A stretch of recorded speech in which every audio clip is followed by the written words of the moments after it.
بسم اللہ الرحمن الرحیم۔ السلام علیکم معزز ناظرین، آج کا ہمارا موضوع مظلومیت صحابی رسول اللہ صلی اللہ علیہ وآلہ وسلم جناب ابو ذر غفاری رضی اللہ تعالی عنہ ہے۔ علی ابن ابراہیم سے روایت ہے کہ جنگ تبوک میں ابو ذر اپنے اونٹ کے کمزور اور لاغر ہونے کی وجہ سے قافلے کے پیچھے رہ گئے، تو انہوں نے اونٹ کو وہیں چھوڑ دیا اور اپنا سامان اپنی پشت پر لادا اور روانہ ہو گئے۔ جب قافلے کے قریب پہنچے تو اہل قافلہ نے جناب رسول اللہ صلی اللہ علیہ وآلہ وسلم کو خبر دی کہ اے اللہ کے رسول، کوئی شخص دور سے ہماری طرف آتا ہوا نظر آ رہا ہے۔ اس پر حضور صلی اللہ علیہ وآلہ وسلم نے ارشاد فرمایا، یہ ابو ذر ہیں، ان کے لیے پانی لے کر آؤ کیونکہ یہ بہت پیاسے ہیں۔ چنانچہ ابو ذر آئے اور ان کو سیراب کیا گیا۔ ابو ذر نے پانی پینے کے بعد اپنے سامان میں سے ایک سراہی پانی سے بھری ہوئی نکال کر رسول اللہ صلی اللہ علیہ وآلہ وسلم کی خدمت میں پیش کی۔ یہ دیکھ کر اللہ کے رسول نے ارشاد فرمایا، اے ابو ذر، پانی کے ہوتے ہوئے بھی تم پیاسے رہے، اس کی کیا وجہ تھی؟ ابو ذر نے عرض کیا، یہ پانی میں نے راہ میں ایک چشمے سے حاصل کیا تھا جو نہایت سرد اور شیریں ہے۔ جی چاہا کہ اس کو میں اپنے آقا اور مولا کی خدمت میں پیش کروں اور خود نہ پیوں۔ جناب رسول اللہ صلی اللہ علیہ وآلہ وسلم نے ارشاد فرمایا، اے ابو ذر، خدا تجھ پر رحم فرمائے۔ اپنی تنہائی کے سفر، تنہائی کی موت، غربت اور بے کسی پر صبر کرنا، ایک قافلہ خدا پرستوں کا تمہاری تجہیز و تکفین کرے گا اور اللہ تعالیٰ تمہیں داخل بہشت فرمائے گا۔ معزز ناظرین، معتبر ترین تواریخ شاہد ہیں کہ ابو ذر غفاری کو خلافت ثانیہ یعنی عمر ابن خطاب کے دور خلافت میں ملک شام بھیج دیا گیا تھا۔ وہاں پر جناب ابو ذر معاویہ کی خلاف اسلام حرکتوں پر علل اعلان مذمت فرماتے اور امیر المؤمنین علی ابن ابی طالب علیہ السلام کے مناقب بیان فرمایا کرتے تھے۔ یہاں تک کہ خلافت ثالثہ کا دور آیا تو معاویہ نے خلیفہ ثالث یعنی عثمان ابن عفان کو لکھا کہ ابو ذر سے میں تنگ آ گیا ہوں، یہ آپ کی بھی برائی کرتا رہتا ہے۔ چنانچہ معاویہ نے رسول اللہ صلی اللہ علیہ وآلہ وسلم کے اس جلیل القدر صحابی کو بے کجاوا اونٹ کی پشت سے بندھوا کر روانہ کر دیا۔ ابو ذر دربار خلافت میں شکستہ حالی میں پہنچے تو یہ عتاب آمیز الفاظ سنے، کیوں ابو ذر، تم ہم پر جھوٹے الزام لگاتے ہو اور علی ابن ابی طالب کی بڑی تعریفیں کرتے ہو؟ یہ سن کر جناب ابو ذر نے قرآن مجید کی ایک طویل آیت پڑھ کر سنائی کہ خدا نے اپنے نافرمان بندوں کے واسطے فرمایا ہے کہ وہ عنقریب داخل جہنم ہوں گے، اور ان سے کہہ دو کہ جو کچھ تم کر رہے ہو اللہ اس سے غافل نہیں ہے۔ جناب ابو ذر کی یہ بات سن کر خلیفہ وقت نے غضبناک لہجے میں کہا، اے ابو ذر، اب تم میں اتنی جرت ہو گئی کہ ہمارا مقابلہ کرتے ہو؟ میں نے کون سا کام خدا اور رسول کے خلاف انجام دیا ہے؟ ابو ذر نے کہا کہ تمہیں یاد نہیں، ہم اور تم ایک روز شام کے وقت جناب رسول اللہ صلی اللہ علیہ وآلہ وسلم کی خدمت میں حاضر ہوئے، دیکھا کہ آپ نہایت افسردہ اور ملول تشریف فرما ہیں۔ ہم جب دوسری صبح کو حضور کی خدمت اقدس میں حاضر ہوئے تو دیکھا کہ آپ شاد و مسرور تھے۔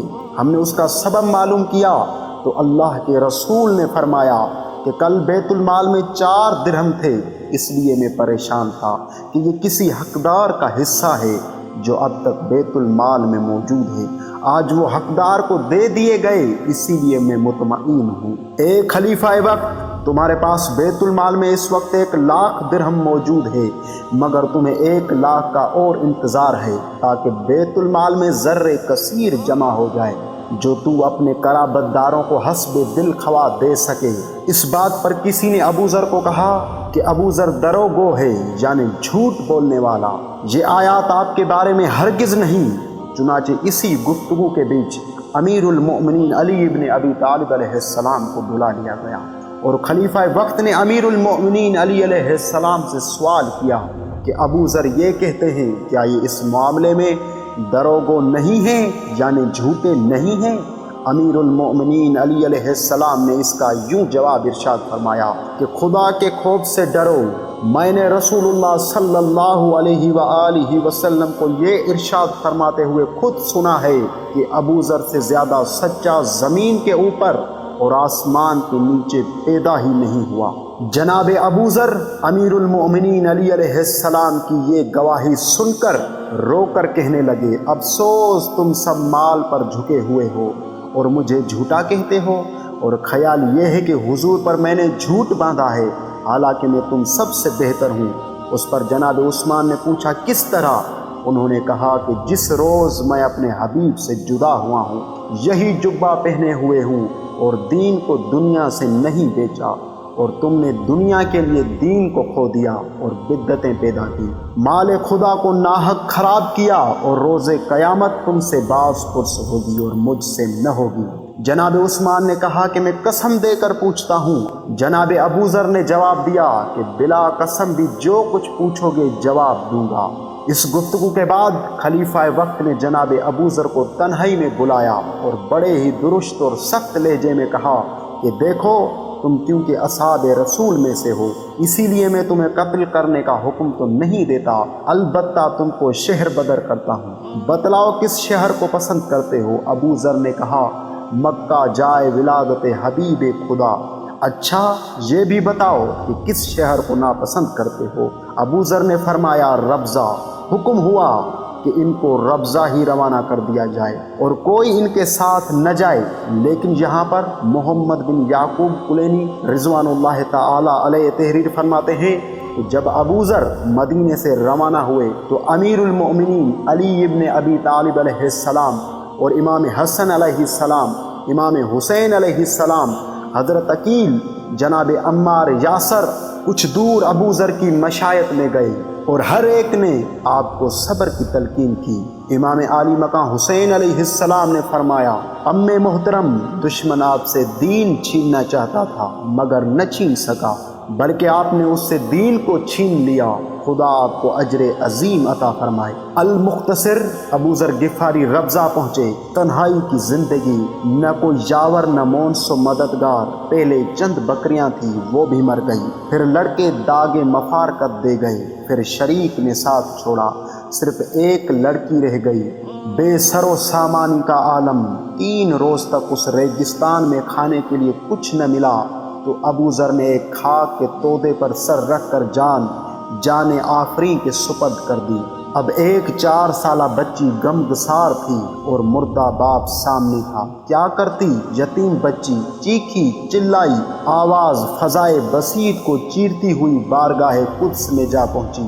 سامنے سے ایک عراقی قافلہ نمودار ہوا، بچی کو باپ کی وصیت یاد آئی، روتی ہوئی قافلے کی طرف دوڑی۔ جانے والوں، صحابی رسول نے انتقال کیا اور 2 روز سے لاش بے گور و کفن ہے۔ دختر ابو ذر کہتی ہے کہ میں اپنے باپ کی قبر پر رہی اور نماز روزہ ویسے ہی ادا کرتی رہی جیسے میرے باپ ادا کیا کرتے تھے۔ رات کو خواب میں دیکھا کہ نماز شب میں قرآن پڑھ رہی ہیں جیسا کہ ان کا معمول تھا۔ میں نے پوچھا بابا جان، خدا نے آپ کے ساتھ کیا سلوک کیا؟ انہوں نے فرمایا بیٹی، میں اپنے خدا کی بارگاہ میں آ گیا ہوں، وہ مجھ سے خوش ہے اور میں اس سے راضی ہوں، مجھے اس نے بہت سی نعمتیں عطا فرمائی ہیں۔ اے بیٹی، عمل نیک بجا لاؤ اور اس پر مغرور نہ ہو۔ تاریخ عاصم کوفی میں ہے کہ جناب ابو ذر کے کفن و دفن میں یہ لوگ شریک تھے: احنف بن قیس تمیمی، ساسا بن سوہان عبدی، خارجہ بن سلط تمیمی، عبداللہ بن مسلم تمیمی، ہلال بن مالک مزنی، جریر بن عبداللہ بجلی، اسود بن یزید النخعی، علقمہ بن قیس النخعی اور مالک اشتر رحمۃ اللہ علیہ۔ کتاب استیاب میں لکھا ہے سن 31 ہجری یا 32 ہجری میں ابو ذر نے وفات پائی اور عبداللہ بن مسعود نے نماز جنازہ پڑھی۔ بعض نے سن وفات 24 ہجری لکھا ہے، لیکن پہلی روایت صحیح ترین ہے۔ یہ جو قافلہ تھا سب اصحاب رسول کا تھا۔ میر قافلہ مالک اشتر تھے۔ لڑکی کی آواز پر رو پڑے، لاش ابو ذر پر آئے، نوحہ کیا، تجہیز و تکفین ہوئی۔ مالک اشتر کے پاس ایک کفن تھا جو 4000 درہم میں خریدا تھا، وہ دے کر سپرد خاک کیا اور پھر اپنے دونوں ہاتھ آسمان کی طرف بلند کیے اور بارگاہ ایزدی میں عرض کی، بار الہ یہ تیرا نیک بندہ تیرے حبیب کا خاص صحابی تھا، بے حق کے محمد و آل محمد مغفرت فرما، اور جس نے تیرے اس نیک بندے پر ظلم کیا اس کو جزا و سزا جس کا وہ مستحق ہے اس پر مسلط فرما۔ سب نے مل کر آمین کہی۔ ابو ذر کا یہ سخت ترین امتحان اللہ کے نیک اور مظلوم بندوں کے لیے صبر و تسکین کا باعث بنا۔